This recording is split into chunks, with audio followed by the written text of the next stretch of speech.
Mangwanani Malelepo Fukenjani, Klekwas Dumela Vanave Africa. Welcome to Africa Good Morning, the news and current affairs show that remains your portal into Africa's most potent stories. Later in the show, we will be joined by Rorisang Mogojwe as she delivers the Botswana report. But prior to that, these are some of the stories we'll be looking at.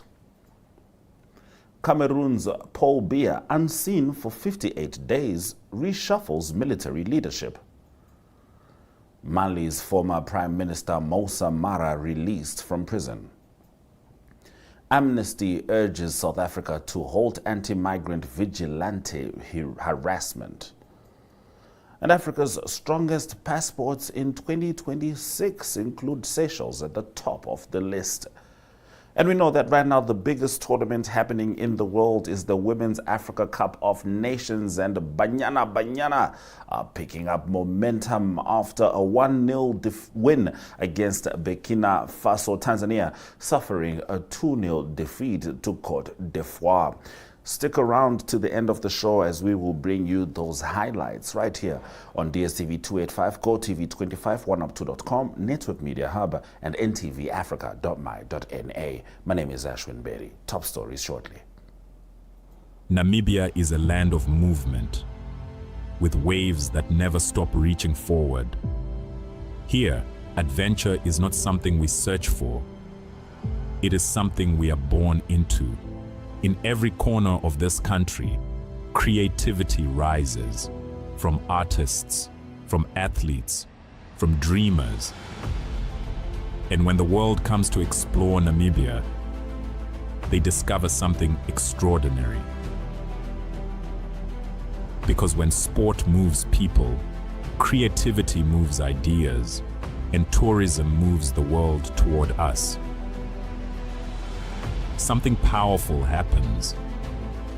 A platform where movement meets imagination, where industries connect, where opportunity grows, where Namibia's next chapter begins. Welcome to the Creative Sport Tourism Expo. Exhibit, partner, experience. Creative sport tourism.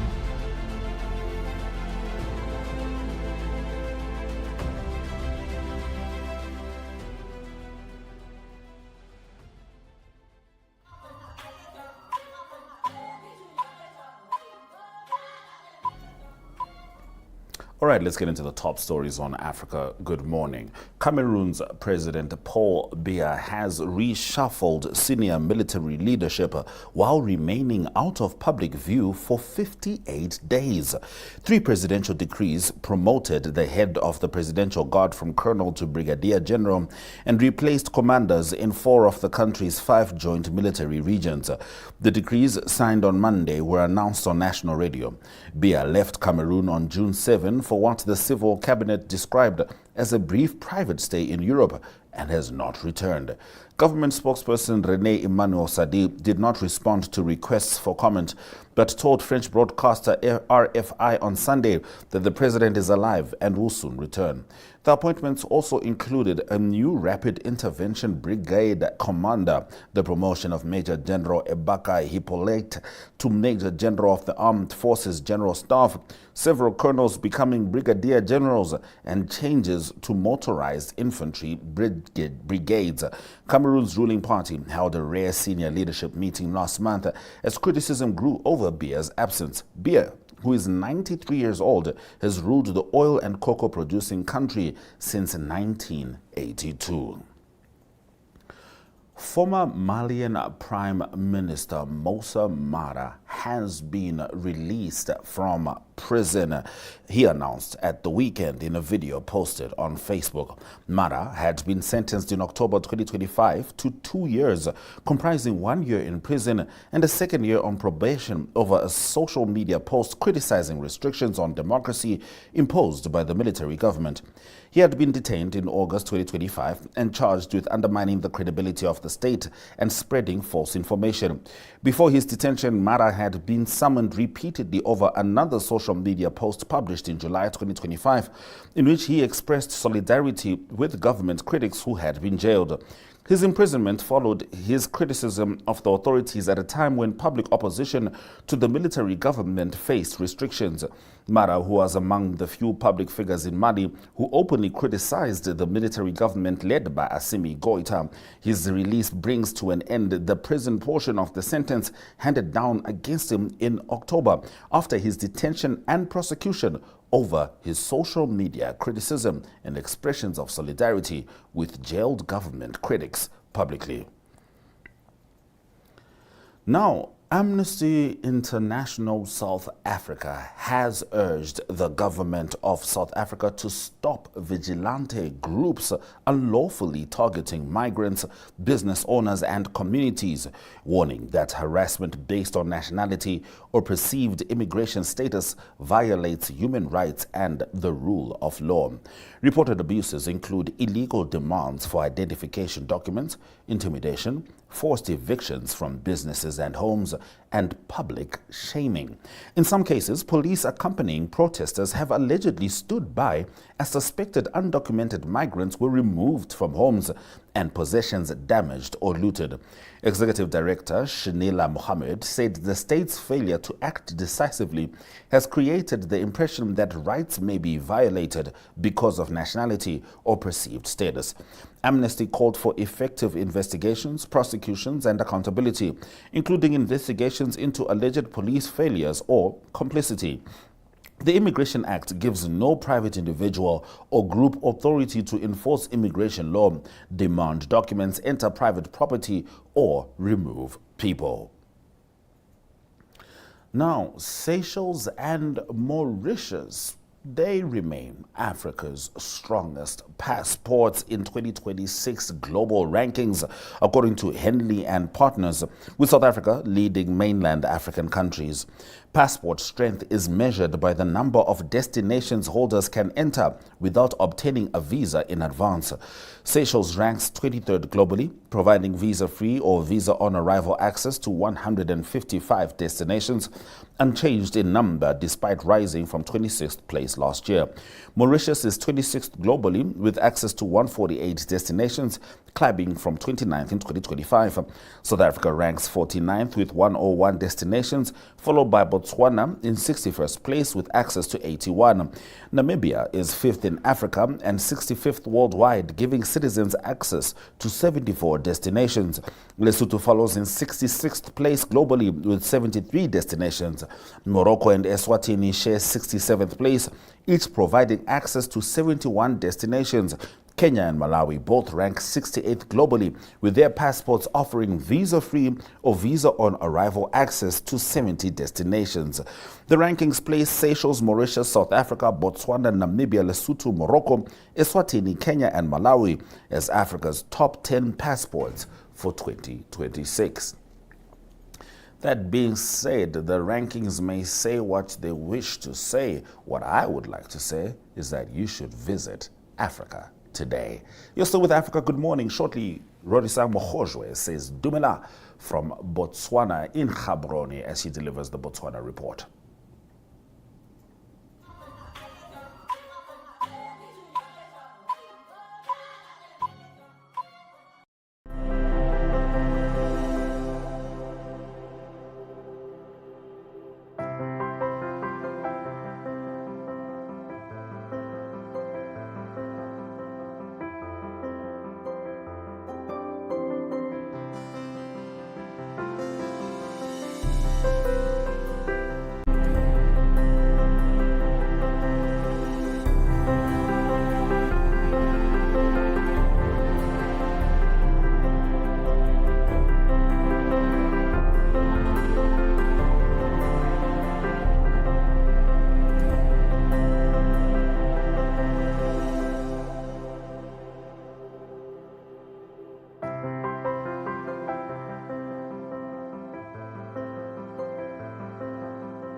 is 'n eg Namibiese inisiatief.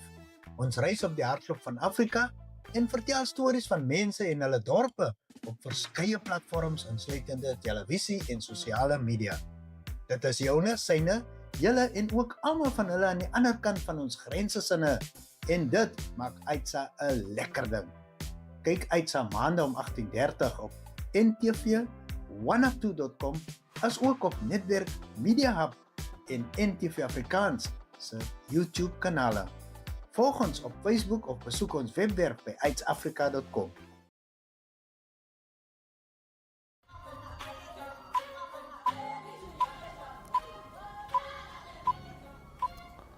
All right, we're going to get straight into the stories with Rorisang Mogojwe, starting with Botswana's political parties reaching a sense of consensus with regards to key electoral reforms.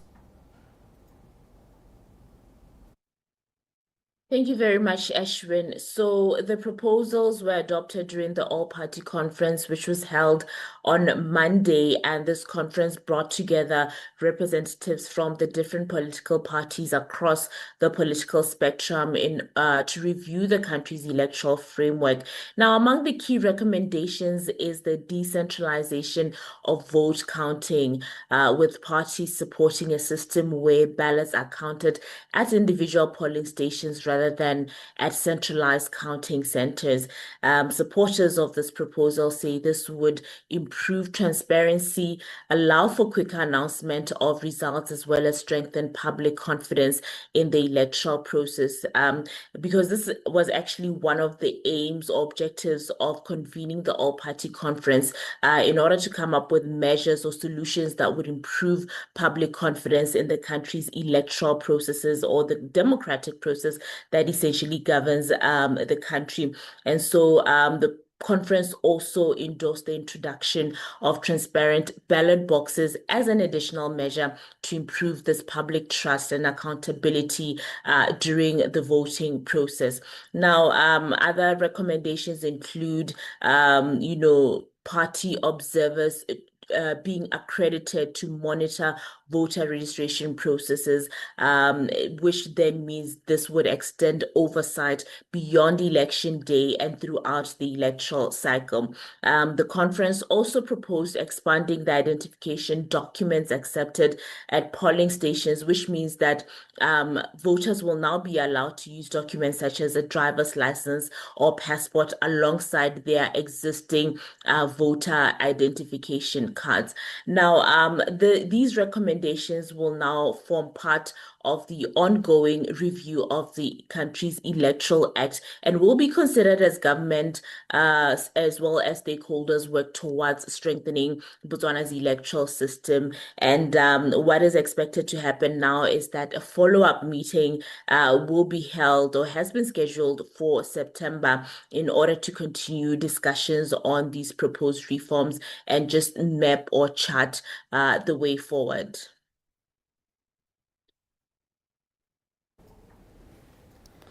All right, now Seretse Nontkama, a businessman in Botswana, Bakang Seretse, has been ordered to pay the state just over $3 million. Tell us about that story. The case relates to a 2017 transaction in which 250 million pula, or about $18 million from the National Petroleum Fund of Botswana was transferred to prominent businessman Bakang Seretse's company, reportedly for the construction of petroleum storage facilities. Now, the company, Kulako, later retained 42 million pula, which is about $3.9 million from the funds, describing the amount as a 20% transaction fee. However, government challenged the payment, arguing that Seretse and his company had failed to provide a clear explanation of how this fee was agreed upon, or what services were rendered, or even how the amount was calculated. And so the Court of Appeal, in its ruling, overturned a High Court decision and granted the government summary judgment in the matter. And it also ordered that Seretse and his company company pay legal costs for both the appeal and the summary judgment proceedings. The Court of Appeal found that Seretse and his company had actually failed to present a credible defense against government's claim, and so it upheld the counterclaim requiring the repayment of the 42 million pula. Now, the National Petroleum Fund corruption case is a major or high-profile corruption case in Botswana, which involves the alleged theft and money laundering of about 250 million pula from the coffers of the National Petroleum Fund, and that's about 18 million US dollars of the taxpayers' money. And so it's a major corruption case which involved high-profile figures, including Seretse, as well as former cabinet ministers and former senior government officials who faced multiple charges of fraud, of forgery, and illegal fund transfers. And the recent Court of Appeal rulings have actually ordered the recovery of millions in state funds. And currently, Seretse and his co-accused separately are facing criminal charges still related to the NPF saga, involving more than 60 charges that include allegations of money laundering, stealing by agent, conspiracy to defraud, and forgery involving millions and millions of pula. And so this Court of Appeal ruling, or the repayment order, just adds another legal development in a matter that has actually been under public scrutiny since the NPF transaction matter came to light in 2017. All right, now we are getting into film as a Botswana documentary celebrates life in the Okavango Delta, something that you share with Namibia. This new documentary is titled Batho ba Metsi, which means people of the water, and it explores the human stories behind one of the world's most recognized natural landscapes, which is the Okavango Delta, and of course a UNESCO World Heritage Site. It was directed by a local film producer, filmmaker Moabi Mogorosi, and presented by former Miss Botswana Palesa Molefe. And it follows the lives of Mokoro polers. Now, Mokoro is that traditional dugout canoe that is used to navigate the waterways of the Okavango Delta. And so this film follows the lives of those Mokoro polers, as well as basket weavers and elders, young storytellers, and community leaders, and everyone who calls the Okavango Delta their home. And so, unlike other documentaries that we've seen before, this one highlights the cultural heritage of communities that have actually lived alongside the Delta for generations, and it examines their role as custodians of the environment, as opposed to the other documentaries that we've seen, especially from the Western world, where it focuses solely on conservation of wildlife. And so this documentary explores the relationship between the people, conservation, and tourism, while also highlighting the importance of including local communities in conversations about protecting the Delta's future. It was filmed entirely in Botswana with an all Botswana production team, which is a highly welcome development, a welcome move in the country's burgeoning or growing film industry. So Batho ba Metsi really presents the Okavango Delta as both a natural wonder and a living cultural homeland. And so through the voices of the Okavango residents, this film, according to the team, encourages dialogue on sustainable tourism, as well as community well-being and just the preservation of Botswana's natural and cultural identity. And it also adds to a growing body of Botswana storytelling that seeks to document the country's people, places, and traditions from a very unique and distinct local perspective. All right, many thanks to Rorisang Mogojwe for delivering the comprehensive Botswana report right here on Africa. Good morning. Tomorrow is Thursday, which means Ari Hohad will join us delivering the South Africa report. And as always, we will be delivering the news from broader Africa on DStv 285, GOtv 25, 1up2.com, Network Media Hub, and NTV Afrika.my.na. From me, Ashimberi, and the Africa Good Morning team, we say Swerai Zhaganaka as we leave you with the WAFCON highlights from last night.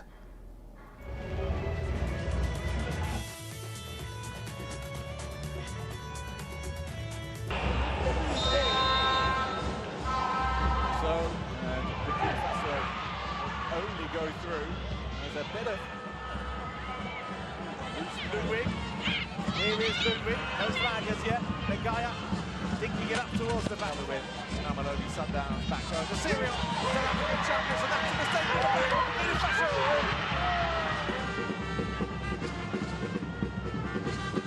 Swung in deep and out comes the Bill. They need a win tonight. And they find the scoring here. Oh, Cesare. Lalo. Space out on the right-hand side for Fikile Magama. Looking into the middle. And Katlana is in behind. One chance, one goal. And South Africa lead in a game they have to win. And that is the start they wanted. Just 21 minutes on the clock. Trying to set Katlana away and look at the pace as she goes through Mamalepi. It's the first ever meeting between these two nations at a WAFCON. Tanzania, Cote d'Ivoire for this to allow the free kick to take place. Goes at the front post in front. A chance for a shot, potentially nicely done. Gets a little bit of space. There's the ball, comes over, and they got to get rid of it. Here, the delivery comes over. It's high. The downward header dealt with there by the with Fofana. Seri collects. Tries to get the ball in. There's a chance for a shot! A great goal! Sumptuous shot! Great goal! Ouedraogo! And the Cote d'Ivoire, Casablanca, they got to go for it. We will, well, just trigger. Oh, that's a great ball. They've split open the defence. Ouedraogo! She tried to open up. Katunzi, it goes, nearly is. Steps up. Conan takes a pass the wrong way to make it 2-0 for the Cote d'Ivoire. And the joy of these elephants reaches the next level. Against the ball on the front post, a chance for a shot. Ouedraogo puts it on her left foot, keeps her in hand. It's been set up. A driver comes through with it. Casablanca unable to go. Wako Vizuri. There's Ouedraogo, that challenge. Turkey-based player steps up. Right foot, slots it into the corner, and a fantastic goal it is for the Twiga Stars. That's the final whistle, yes it is. And the Cote d'Ivoire hold on.